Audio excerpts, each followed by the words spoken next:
The pounding on my door at 3 a.m. jolted me awake. Through the peephole, I saw Emma, my 19-year-old sister, drenched from the rain, mascara streaking down her face. When I opened the door, she collapsed into my arms, her small baby bump visible under her soaked sweater. "They kicked me out," she sobbed, shivering. "Mom and Dad. They said I'm a disappointment, a disgrace. They found out about the baby and they threw me out in the rain. My name is Sarah, and at 26, I never expected to find my teenage sister at my doorstep in the middle of the night, pregnant and disowned. But knowing our parents, I wasn't surprised. Appearance meant everything to them. What would the country club think of their unmarried teenage daughter expecting a baby? I helped Emma to the couch, wrapping her in a warm blanket. "Let me make you some tea," I said, trying to keep my voice steady despite the anger building inside me. As I headed to the kitchen, my phone buzzed with messages. "Mom, don't you dare help that disgrace. Mom, if she's at your place, send her back now. Mom, she needs to learn her lesson. Dad, your mother is right. Don't get involved." My hands shook as I read their words. Emma's soft sobs from the living room made my decision easy. I blocked their numbers and focused on making tea. "They're texting you, aren't they?" Emma's voice was small, defeated. "Telling you to kick me out." I handed her the tea and sat beside her. "They did. I blocked them. You're staying here as long as you need." Emma's eyes widened. "But your job, your life? I can't ask you to." "You're not asking. I'm offering." I squeezed her hand.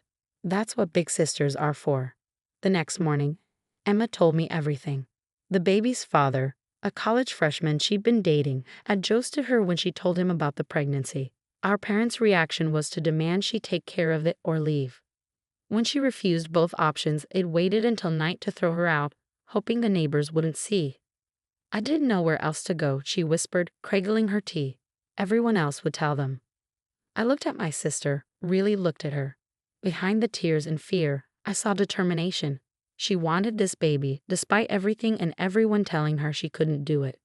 "Then they don't deserve to know," I said firmly. "My spare room is yours. We'll turn it into a nursery." Emma burst into tears again. But this time, they were different. "How can you be so sure? I don't even know how to be a mom. And I don't know how to be an aunt, but we'll figure it out together." The next few days were a blur of preparations. I helped Emma enroll in online classes to finish high school, found her a part-time remote job she could do from home, and scheduled her first proper prenatal appointment.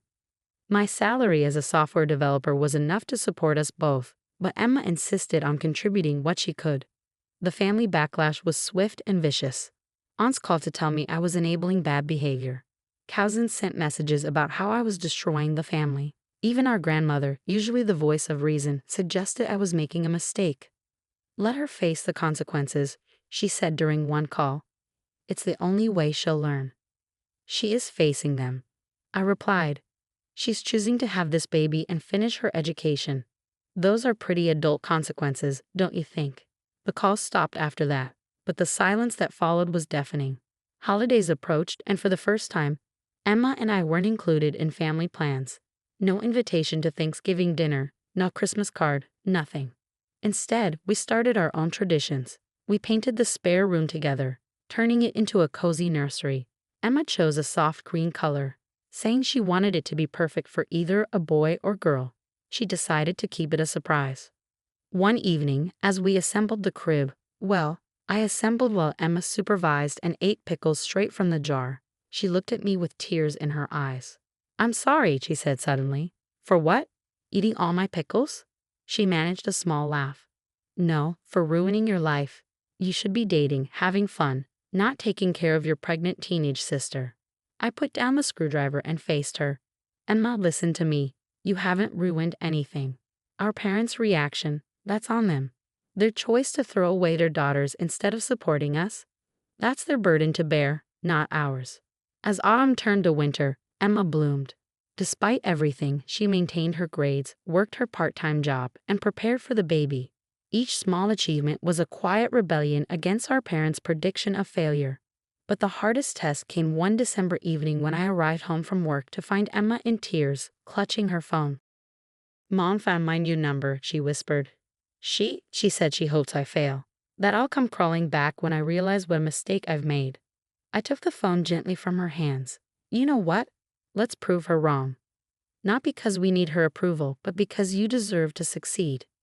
Emma wiped her eyes and nodded, one hand resting protectively on her growing bump. We will, she said, with a determination I'd never heard before. This baby deserves better than their hatred. That night, as snow fell outside our warm apartment, I realized something profound. Sometimes family isn't about blood or obligation. Sometimes it's about choosing to stand together when others try to tear you apart. The weeks passed, and Emma's due date drew closer. I converted my home office into a cozy study corner for her, complete with a comfortable chair and a laptop stand that accommodated her growing belly. She was excelling in her online classes, maintaining a 4.0 GPA despite everything. One morning, while making breakfast, I overheard her talking to her unborn baby. Your Aunt Sarah is the best person in the world, she was saying softly. She saved us both, you know. And she's going to spoil you rotten. I pretended not to hear, but my heart swelled. The moment was interrupted by a knock at the door. Through the peephole, I saw our mother standing there, perfectly coiffed as always. I know you're in there, she called out.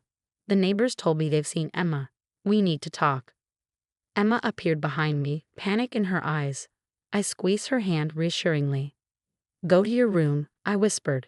You don't need this stress. Once Emma was safely out of sight, I opened the door, but kept the security chain in place. What do you want, Mom?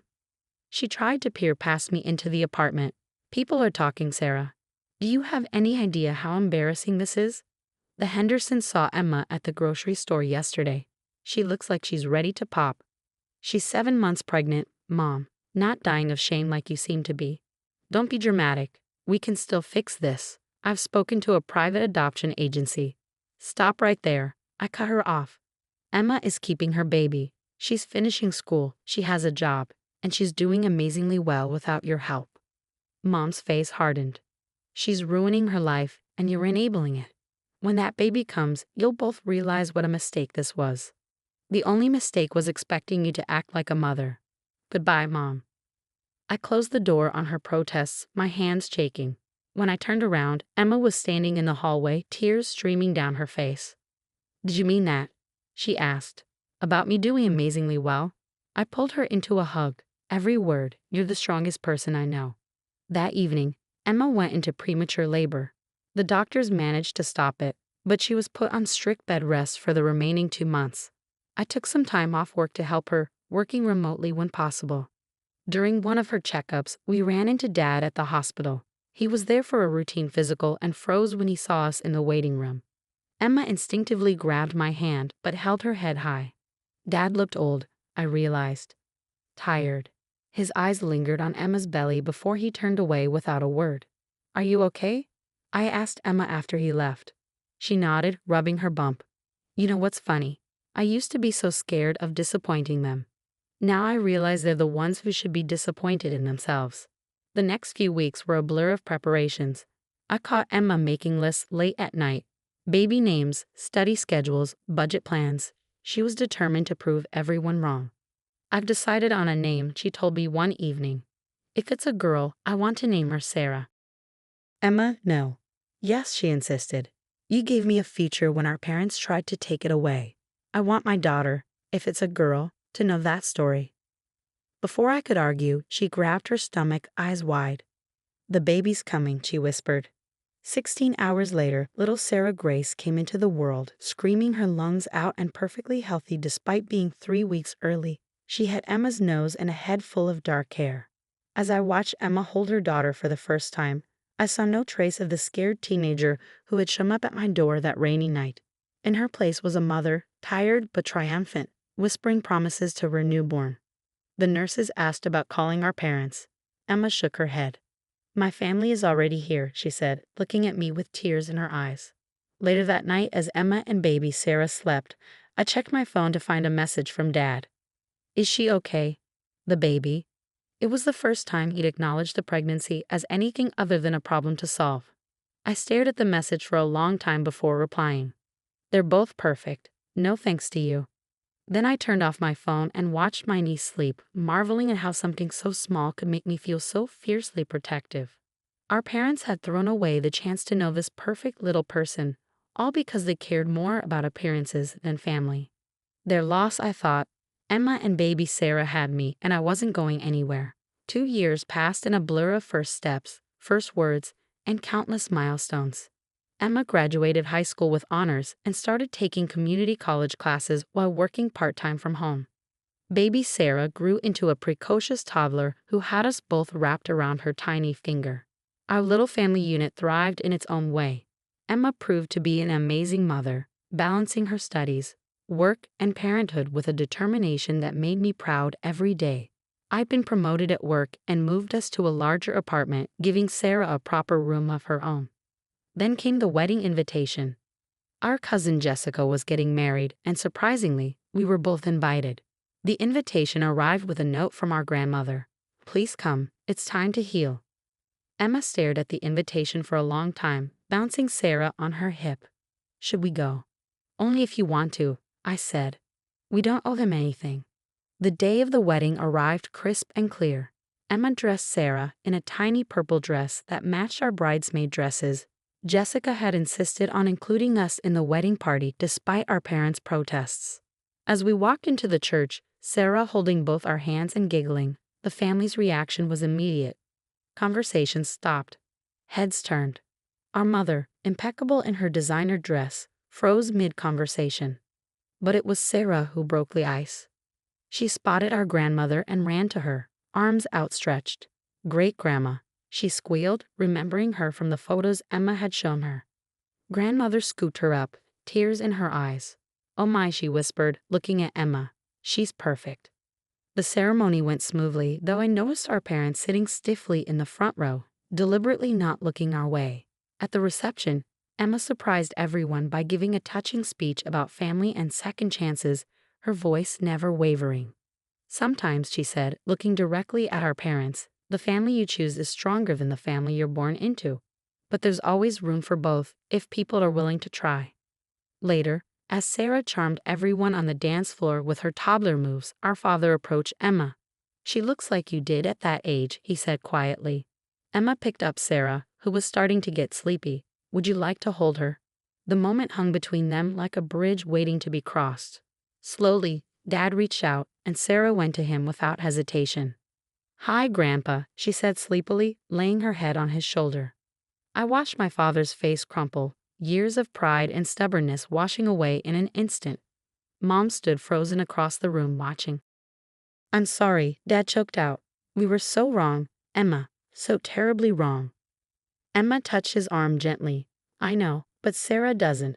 She doesn't know about the pain or the rejection. She just knows love. Maybe we can start there." That night marked a turning point. It wasn't perfect. Years of hurt don't disappear in one evening. But it was a start. Over the next few months, our parents began making tentative steps toward reconciliation. First, it was just cards and photos. Then came careful visits, always under my watchful eye. Mom brought Sarah a teddy bear one day, her hands shaking as she handed it over. "I've missed so much," she whispered. "You have," Emma agreed. "But Sarah has a lot of love to give, if you're ready to receive it." One evening, as we watched Sarah play with both our parents in the living room, Emma turned to me. "Thank you," she said softly. "For what?" "For giving me the strength to do this on my terms. For showing me that standing up for yourself doesn't mean closing your heart forever." I hugged her tightly. "You did all the hard work. I just provided the couch that rainy night." "You provided so much more than that," she smiled. "You showed me what real family means." Looking at our parents playing with Sarah, seeing the joy on their faces, I realized something profound. Sometimes the hardest choices lead to the most beautiful outcomes. Emma's courage in choosing her baby, my decision to stand by her.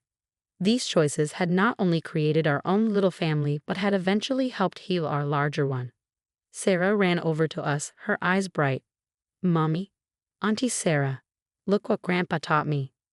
As she demonstrated her new trick, making everyone laugh, I caught Mom's eye across the room. There was regret there, but also hope. We had all learned valuable lessons about love, forgiveness, and the true meaning of family. Emma squeezed my hand. "We did it," she whispered. Yes, we had. Through midnight tears and morning triumphs, through first steps and gradual healing, We had created something beautiful from something broken. And in the end, love had won, not because we forgot the past, but because we chose to build a better future.